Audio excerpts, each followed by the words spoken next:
जानवरों को अपने पास आता देख घबरा जाता है और बोलता है। क्या बात है, तुम सब यहाँ क्यों आ रहे हो? महाराज, आप एक ही दिन में कई जानवरों को मार डालते हैं जिन्हें आप खा भी नहीं पाते। अगर ऐसे ही चलता रहा तो एक दिन ऐसा आएगा कि जंगल में कोई जानवर जिंदा नहीं बचेगा। अगर प्रजा ही नहीं बची तो आप भी राजा नहीं रहेंगे। हमारी आपसे विनती है कि आप अपने घर पर ही रहें। हम आपके खाने के लिए हर दिन एक जानवर भेज दिया करेंगे।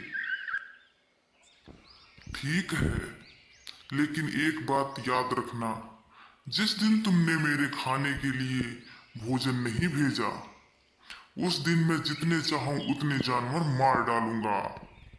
जानवरों के पास राजा की बात मानने के अलावा और कोई चारा नहीं बचता है।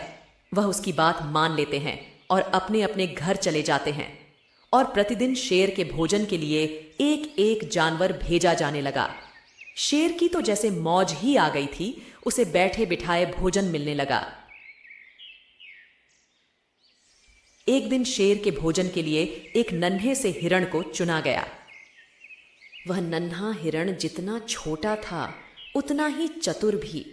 उसने सोचा कि बेकार में शेर की हाथों मरना मूर्खता होगी, क्यों ना अपने बचने के लिए कोई उपाय करना चाहिए। अंततः वह उपाय सोच ही लेता है और धीरे धीरे शेर की गुफा की तरफ बढ़ने लगता है। काफी देर हो चुकी थी। शेर को बहुत जोरों की भूख लगी थी। जब वह नन्हे से हिरण को अपने पास आते देखा तो गुस्से में लाल होकर बोला। एक तो तुम इतने छोटे से हो, ऊपर से इतने देर से आ रहे हो। किस मूर्ख ने तुम्हें भेजा है? मैं उसे जिंदा नहीं छोड़ूंगा। क्षमा करें महाराज, हमारे दल के नेता को यह बात पता थी कि एक नन्हा सा हिरन आपके भोजन के लिए पूरा नहीं पड़ेगा, इसलिए उन्होंने 5 हिरन भेजे थे। लेकिन रास्ते में एक और शेर मिल गया था, उसने 4 हिरन खा लिए। जब मैंने बोला कि मेरे राजा आपको जिंदा नहीं छोड़ेंगे, तो उसने मुझे छोड़ दिया और आपको लिवाने के लिए भेज दिया महाराज। क्या कहा? दूसरा शेर कहाँ है वो? मुझे फौरन उसके पास ले चलो। आइए महाराज, इधर मैं आपको लेके चलता हूँ। हिरण शेर को लेकर एक कुएं के पास जाता है।